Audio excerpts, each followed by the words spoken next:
Hello everyone, this is Abhimanyu Puri. I am a CA finalist. I'm 20 years old and currently I'm doing my articleship from a mid-sized firm in Chandigarh. So today's video is going to be very interesting as you have seen in the title. Today we are going to talk about some harsh truths regarding the CA course. अब इस video में आगे बढ़ने से पहले मैं तुम्हें एक डिस्क्लेमर देना चाहता हूँ. This video is not made to discourage people from doing CA. It is just to make sure that if you choose CA, then you should choose it with full awareness about yourself and awareness about your situation. तुम्हें तुम्हारी capability का एहसास है और तुम्हें तुम्हारे हालातों का अगर एहसास है, उसके बाद अगर तुम CA को चूज़ करो तो ठीक है. This is the disclaimer for this video. So let's proceed. The first point that I would say, which is the harsh truth about CA course, is that CA is majorly about cramming. अब मैं ही वो इंसान हूँ जो तुमको ये बोलता है कि क्रैमिंग भी करो लेकिन साथ साथ में अंडरस्टैंडिंग भी अपनी इम्प्रूव करो, समझ के क्रैमिंग करो. But I always put more emphasis on cramming. क्यों? क्योंकि इस CA कोर्स की एक रूट लेवल रिक्वायरमेंट ही यही है कि तुम्हारी क्रैमिंग एबिलिटी बहुत स्ट्रॉन्ग होनी चाहिए. अगर तुम एक ऐसे इंसान हो जिसकी प्रैक्टिकल एप्लीकेशन स्किल्स बहुत अच्छी हैं पर आपकी क्रैमिंग एबिलिटी इतनी अच्छी नहीं है, अगर तुम एक ऐसे बच्चे हो जिससे कभी स्कूल के टाइम पर रट्टा नहीं मारा गया और तुम अब रट्टा मारने की किसी एबिलिटी में ही नहीं हो, तुम्हारी कैपेसिटी ही नहीं है, then this course is not made for you. क्योंकि इस कोर्स का एक बहुत बड़ा जो कॉन है, जो डिसएडवांटेज है, वो ये है कि अगर आपका आंसर की से मैच होएगा तो आपको नंबर मिलेंगे. आपकी क्रिएटिविटी क्या है, आपकी एप्लीकेशन स्किल्स कितनी अच्छी हैं, किसी को फ़र्क नहीं पड़ता. At the end of the day if your answer matches with the answer key, you will get the marks and you will clear the exam. अगर आप क्रिएटिविटी दिखाने के लिए इस कोर्स में एंटर कर रहे हो, अगर आप देखो, आप CA बनने के बाद क्या करोगे वो उसकी बात नहीं हो रही. इट्स जस्ट दैट कि CA एग्ज़ाम के अराउंड आपको जब पेपर क्लियर करना है तो उसके लिए एटलीस्ट आपको रट्टा मारना पड़ेगा. You will have to study like somewhat like a robot. पर सबसे ज़्यादा उस चीज़ का एहसास आपको होना चाहिए कि क्या आपके अंदर रट्टा मारने की एबिलिटी है या फिर आप में रट्टा मारने की एबिलिटी नहीं है.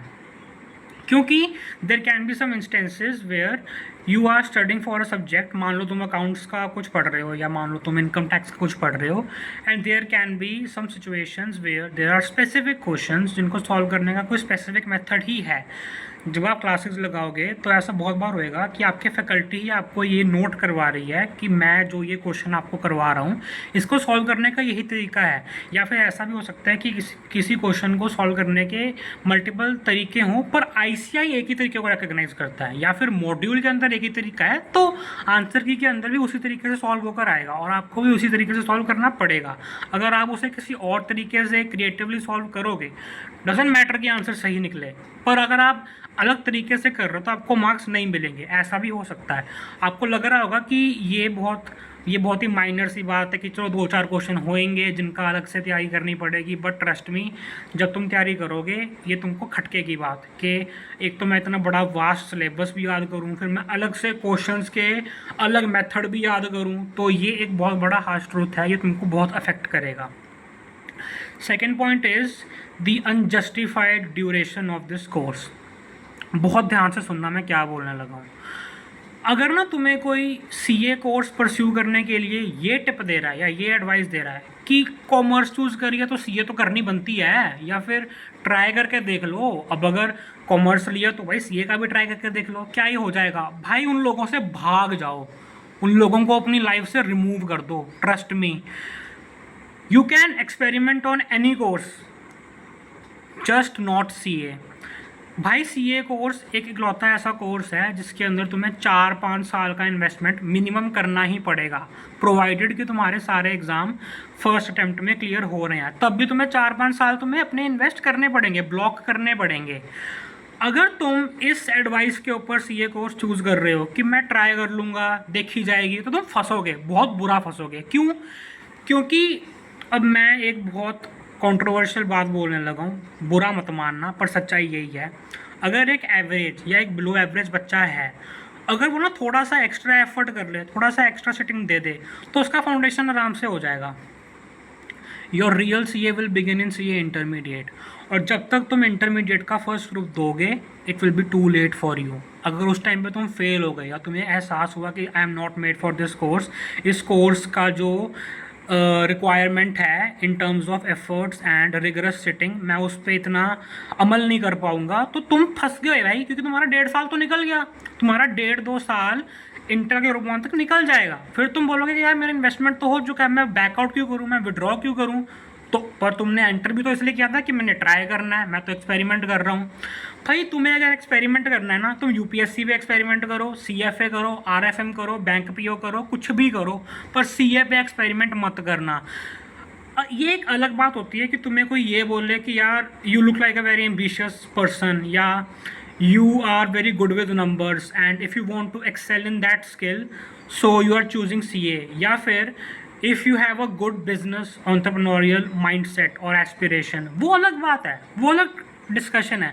अगर कोई बंदा तुम्हें ऐसे एडवाइस दे रहा है ना कि you seem like a very ambitious person, या तुम्हारा नंबर्स को लेके जो थिंकिंग है वो काफ़ी स्ट्रॉन्ग है, तुम्हें उस फील्ड में एक्सेल करना चाहिए, अगर तुम्हें कोई ऐसे एडवाइस दे रहा है तो तुम कंसिडर कर सकते हो। मैं ये नहीं बोल रहा कि तुम तब भी चूज़ कर लो सीए, तुम कंसिडर कर सकते हो, पर जस्ट बिकॉज तुम्हें किसी ने ये बोल दिया कि कॉमर्स लिया तो सीए करनी ही पड़ेगी या सीए तो करनी ही चाहिए, बात तो सीए करके ही बनती है, ये कोई एडवाइस नहीं है भाई। This is a very stupid advice. तुम्हें कोई अगर ऐसे एडवाइस दे रहा है तो मत मानो और भाग जाओ, cut ties with that person. और हाँ यही है कि तुम्हारी जो रियल जर्नी है वो इंटर में शुरू होएगी, तो till then it will be too late for you. The next point that I would like to say is hectic job schedule. देखो, the day you become CA, जिस दिन तुम्हारे नाम के आगे 2 अक्षर लग जाएंगे, don't think that it will and your struggles.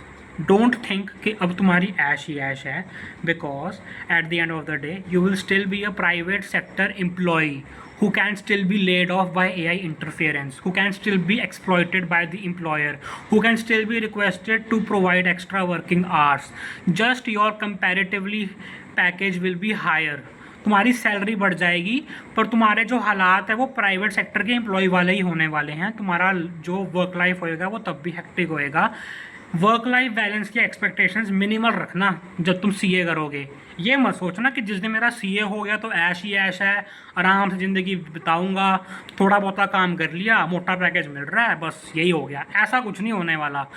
तुम अभी पढ़ाई कर रहे हो ना, तुम्हारा अभी स्टडी शेड्यूल हेक्टिक होएगा। जब तुम सीए बन जाओगे post qualification your work life will be hectic. Hectic तो रहेगा, it will B constant, it will B non negotiable, उसको तुम कभी चेंज नहीं कर पाओगे। And the fourth point is AI interference in coming years. Let's address the elephant in the room. A good chunk of CA's job is being threatened by AI. भाई automation ना आज के टाइम पे हर एक industry को affect कर रहा है, इंक्लूडिंग द फाइनेंस इंडस्ट्री।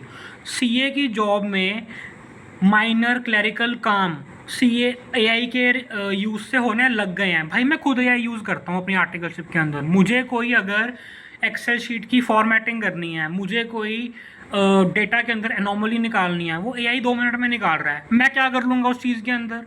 और ये अभी फिर भी एक छोटे लेवल पर हो रहा है, ऐसा नहीं है कि बहुत ही सिग्निफिकेंट लेवल के ऊपर एआई इंटरफेयर कर रहा है, बट एआई इंटरफेयर कर रहा है और ये एक प्रेवलेंट चीज़ है। इसके बारे में लोग ज़्यादा बात नहीं कर रहे, but you have to consider this. There is a full chance that in the upcoming years this course will become obsolete. मैं तुम्हें आज बता रहा हूँ, कोई इस चीज़ को एक्सेप्ट करने को रेडी नहीं है, बट मैं ये खुद देख रहा हूँ। आज नहीं होएगा, मैं ये नहीं बोल रहा कि ये बहुत जल्दी होने वाला है, ये चीज़ आज नहीं होएगी, ये चीज़ अगले 5-6 साल में भी ना हो, but it will definitely happen. AI will interfere in the CA's job at a huge level. और तुम्हें ये सब चीज़ें जानते हुए भी मैंने तुम्हें जितनी बातें बताई कि लॉन्ग सिटिंग आवर्स, सैक्रिफाइसेस, रट्टा मारना, कम एक्सपेक्टेशन रखना, ये चीज़ें तुम्हें अपने माइंड में रखनी पड़ेंगी। और ये जानते हुए कि एआई का रिस्क है, कल को ले ऑफ हो सकते हैं। भाई आज ले ऑफ हो रहे हैं भाई, मेटा ने 8,000 एम्प्लॉयज़ को ले ऑफ कर दिया है। एक्सेंचर, मैक्रॉन, कितनी सारी कंपनीज हैं, ये लगातार ले ऑफ करी जा रही हैं। तुम्हारा नंबर नहीं आएगा। ठीक है, तुम्हारी जो स्किल सेट है वो कंपैरेटिवली हायर लेवल पर है, but at the end of the day the mechanical skills in CA can be replaced by AI. तो इस चीज़ को याद रखना। अच्छे इंसान से कंसल्ट करो, प्रैक्टिसिंग सीएस से कंसल्ट करो, उनसे पूछो, बातचीत करो, इस चीज़ का exposure low. Choose what is best for you. अपने यंग ईयर्स, अपनी एनर्जी इस कोर्स पे एक्सपेरिमेंट मत करो। एक्सपेरिमेंट करने को बहुत सारे कोर्सेज हैं, सीए कोर्स को बख्श दो।